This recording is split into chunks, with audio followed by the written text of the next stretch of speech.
अब देखो कई लोग बड़े कंजूस रहते हैं ना। एक कंजूस था, अति कंजूस, जीवन में कभी दान पुण्य नहीं। अब मजाक मजाक में गांव वाले ने उनका नाम दानचंद रख दिया। दान नहीं देता था तो मजाक में कम से कम नाम ही पकड़ दिया, दानचंद। अब बेचारा जीवन में नहीं एक रुपया किसी को दान दे, न मंदिर जाए, न अगरबत्ती जलाए, न नारियल फोड़े। पत्नी ने कहा बूढ़े हो गए हो, अभी तक तो मैंने आपको अगरबत्ती जलाते नहीं देखा, नहीं एक रुपया किसी दान पेटी में डालते देखा। एक काम करो, पुण्य तो कर नहीं सकते, जीवन में दान तो किए नहीं हो। अब बुढ़ापे में तो बुद्धि और बच्चों जैसा हो जाता है, अभी तो दान करोगे नहीं मुझे पता है, लेकिन कम से कम एक काम करो, 12 किलोमीटर दूर में गंगा नदी थी, कहीं जाके वहां गंगा तो नहा आओ, थोड़ा मोड़ा पाप होगा वो धुल जाएगा, पुण्य तो किए नहीं हो। बेचारा ने कहा ठीक, चला तो जाऊंगा। अब अपना पर्स लिया, घर से बाहर निकला, ऑटो वाले से पूछा भैया गंगा घाट में जाने का कितना रुपया लगेगा? ऑटो वाले ने कहा 50। कहा 50 में तो हमारे घर का 2 महीने का राशन चलता है, हम तुम्हें 50 देंगे, इससे अच्छा तो हम पैदल चले जाएंगे। ऑटो वाले ने कहा जाओ। अब देखो पैसा बचाने के चक्कर में वो 12 किलोमीटर पैदल थका हारा गया। अब जैसे देखा तो घाट में खूब भीड़। अब घाट में जाओगे गंगा नहाने तो वहां खूब पंडे लोग रहते हैं, और जैसे गंगा नहाओ तो दक्षिणा मांगते हैं। अब कुछ ना कुछ तो दान करना पड़ता है, चॉकलेट नहीं है, कुछ ना कुछ दान करना पड़ता है ना। अब इन्होंने देखा जीवन में तो दान नहीं किया, खूब कंजूस, कहे घाट में तो खूब भीड़ है, खूब पंडे लोग हैं, कहा इसे में तो मैं जाऊंगा नहीं। और मेरी पत्नी ने कहा है स्नान करे बिना आना नहीं, इतना दूर पैदल चल के आया हूं, स्नान करे बिना तो जाऊंगा नहीं। तो उसने देखा मुर्दा घाट खाली है, जहां मुर्दों को जलाया जाता है, कहीं स्नान ही तो करना है, कहीं भी कल के जा सकते हैं। अब बेचारा मुर्दा घाट चला गया। मुर्दा घाट में भी इधर उधर देखा, दूर दूर तक कोई नहीं, कहीं अच्छा मौका है, अब कोई पंडा देख ले तो कहीं भी लूट सकता है, ये अच्छा मौका है। अब मुर्दा घाट में जैसे कपड़ा उतारा जल्दी जल्दी से उतारा, अब मुर्दा घाट में जैसे डूबा, हर हर गंगे करके डूबा है, वैसे भगवान को मनोविनोद सूझा। अब भगवान को भी मनोविनोद सूझा तो भगवान एक पंडा का भेद बना के आ गया। आज जैसे डूब करके निकले हर हर गंगे तो भगवान ने पीछे से कहा जजमान की जय हो। कहे हमने तो देखा, दूर दूर तक देखा, कोई नहीं दिखे, आप कैसे आ गए? कहे बाकी सब पंडे वहां रहते हैं, हम अकेले यहाँ रहते हैं। अब कभी कभी हमारे पास जजमान फंसता है, अब फंसता है वो 2 साल का राशन इकट्ठे देके जाता है। देखो ऐसे कंजूस आदमी जो जीवन में दान नहीं किया है, भगवान ने खूब परीक्षा लिया, कहे तुम्हें तो राशन देना ही पड़ेगा। और जो फंसता है यहाँ स्नान करके वो 2 साल का राशन देता है, और उसी से हमारा राशन पानी घर परिवार चलता है। कभी कभी तो कोई कोई आते हैं तुम्हारे जैसे धर्मात्मा दान देने वाले, कहें हम 2 साल का राशन, 1 रुपया आज तक दान नहीं किए, तुम क्या सोचते हो 2 साल का राशन देंगे?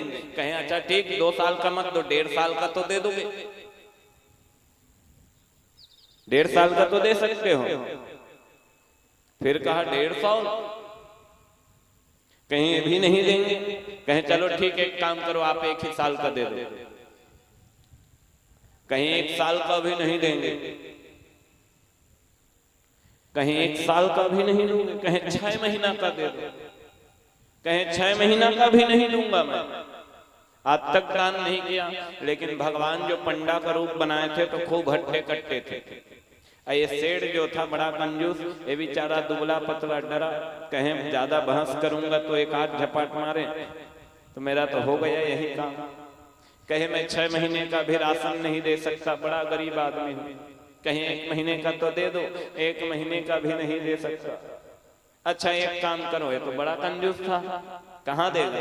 भगवान ने कहा तुम्हें जो इच्छा है देना तो पड़ेगा। गंगा स्नान किए हो, और जो गंगा स्नान करते हैं उन्हें पंडा को दान देना पड़ता है। कहे चलो अपनी इच्छा से दान करो। कहे ठीक है, एक भेला दिया। पहले भेला चलता था, कहे एक भेला मैं दान किया, लेकिन अभी नहीं रखा। पहले क्या करते थे, कहीं जाएं तो लिखवा देते थे, और लिखवा के आप घर आए तो पंडा लोग लेने आते थे घर। कहीं यहीं पासी के हैं और आप लिख लो एक भेला हमारा दान है। जैसे तैसे प्राण छूटे, अब दान तो किया नहीं था। कहें एक भेला, अभी कहने में क्या है, देने के समय तो पता चलेगा। कहे तो कुछ भी देंगे नहीं दान। लिखवा दिए पंडा से, और पंडा से दान लिखवा करके ये कहें कि जैसे तैसे प्राण तो छूटी पंडा से। अब ये जैसे घर पहुंचे तो पंडा भी घर पहुंचे। जैसे जाके खटिया में सोए वैसे दरवाजा बंद किए थे, और बाहर से कोई दरवाजा खटखनाने लगा। सेठ की पत्नी दौड़ी आई, दरवाजा खोली तो फिर यहीं पंडा कहे जजमान की जय हो। सेठ की पत्नी ने कहा बताओ क्या काम है? कहे आपके पति गंगा स्नान करने गए थे और हमें दान दिए, और हमारा दान ला के दो। फिर पत्नी दौड़ी गई, जीवन में तो दान नहीं की, कैसे पहली बार दान करके आ गए।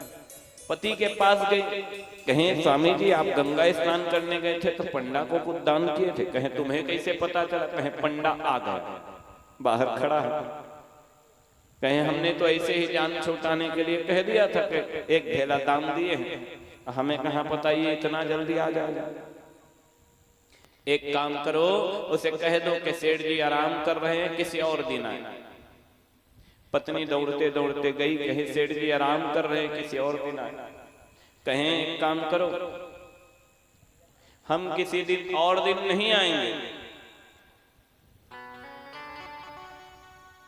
और सेठ जी आराम कर रहे हैं तो यहीं रुक जाते हैं, थोड़ा इंतजार कर लेते हैं। जैसे शाम होगा सेठ जी उठेंगे, फिर हमें दान दक्षिणा देंगे, फिर हम जाएंगे। कहें ठीक।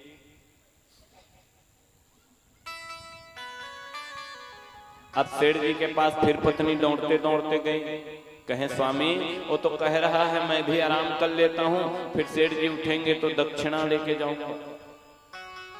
सेठ जी ने कहा ये तो बड़ा गड़बड़ है, एक काम कहो जाओ सेठ जी कह दो सेठ जी बीमार हैं। और जैसे पत्नी दौड़ते गई, कहे हमारे सेठ जी तो बीमार हो गए। पंडा ने कहा हमारा जजमान बीमार है और ऐसी स्थिति में हम उनको छोड़ के जाएं, ये अच्छी बात नहीं। एक काम करो बेटा, हमारे लिए भी भोजन पानी यही बनाओ। कहीं अभी भोजन पानी करेंगे तो खूब शरीर है, खूब खाएंगे, इसमें तो घाटा है। फिर दौड़ते गए पति के पास, कहीं वो तो मान ही नहीं रहे जी। क्या कह रहे हैं? कह रहे हैं भोजन बनाओ। कहीं तो और बड़ा लफड़ा है। अब सेठ को गुस्सा आया, कहें जाओ कह दो सेठ मर गया। फिर दौड़ते पत्नी गई, रोते कही, क्या कही? हमारे सेठ जी तो चले गए। जैसे सुने पूरा गांव में क्या कहें पता है? तुम एक अबला नारी घर में रहते हो, गांव में कहाँ बताओगे, हम बता के आते हैं। अब वो तो भगवान थे, पूरा गांव में 2 मिनट में हल्ला करके आ गए, सेठ जी चले गए। अब पूरे गांव के लोग आए कि देखें सेठ जी चले गए। और सेठ को भी देखो दान ना देना पड़े कि सांस रोक के बैठा है, सोया। सबने छुआ, सब छू के देखें, कहें सेठ जी सही में चले गए। अब इसे शमशान ले जाने की तैयारी करो। तो बनाया गया जिसमें उठा के ले जाया जाता है। केला के पत्ते बिछाए गए, कपड़े बिछाए गए, सेठ जी को सुलाया गया, फिर भी सेठ जी हिल नहीं रहे, डुल नहीं रहे। भगवान खड़े देख रहे हैं, बड़ा कंजूस, इतना सब कुछ हो जाने के बाद भी हिल नहीं रहा। अब 4 लोग उठा भी लिए और लेके जा रहे हैं, तो पत्नी कहती हमारे पति मरे नहीं हैं। सबने कहा बेटी ये मोह माया है, सबके पति मरते हैं तो सब यही कहते हैं हमारे पति मरे नहीं। बार बार जिद करे बेचारी कि मेरे पति मरे नहीं हैं, मरे नहीं, अब कौन विश्वास करे हैं? सबने उसे पकड़ा, कहीं पति के मोह में पागल न हो जाए, उसको एक रूम में बंद कर दिया। अब बेचारी क्या करे बताओ, अब पति जिंदा है, ले गए शमशान, फिर भी न सेठ हिले न डूले, अति कंजूस। भगवान ने भी कहा ऐसा कंजूस जीवन में हमने नहीं देखा। चिता पे लेटा दिए फिर भी नहीं हिल रहा, नहीं डुल रहा, ऊपर लकड़ी भी डाल दी, कहें चलो जलाओ। तब भगवान ने सोचा कि बड़ा कंजूस है, इतना तक में हिला न डुला। कहें हम ये हमारे जजमान हैं, इसको जलाने से पहले इसके कान में हम मंत्र फूकेंगे। भगवान गए पास में और कहें कि आए हैं बैकुंठ से तुझ संग प्रीत लगाए। भगवान ने सोचा कि कौन है बैकुंठ से आया है, आंख खोल करके उसने देखा सेठ ने, तो वही पंडा खड़ा है, फिर आंख मूंद लिया। कहें दान देने वाला दान दे लिए बिना जाने वाला नहीं, अब मैं दान देने वाला नहीं। भगवान ने फिर कहा हम बैकुंठ से आए हैं, अब हम कोई पंडा वंडा नहीं, हम भगवान हैं। बता तुझे क्या चाहिए, तू तो देने वाला नहीं है, मैं ही दे रहा हूं, तुझे क्या चाहिए। तब सेठ ने क्या कहा पता है, मुझे कछु न चाहिए और ढेला दीजिए छोड़, जो मैं दान किया हूँ ढेला वो छोड़ दीजिए, बाकी मुझे कुछ नहीं चाहिए। इतना कंजूस देखो, भगवान आके कह रहा है कि मांग तुझे क्या चाहिए, फिर भी और दान गलती से दे दिया है उसको, छोड़ दो, बाकी अब जाओ, हमें कोई काम नहीं। ऐसे ऐसे भी लोग होते हैं।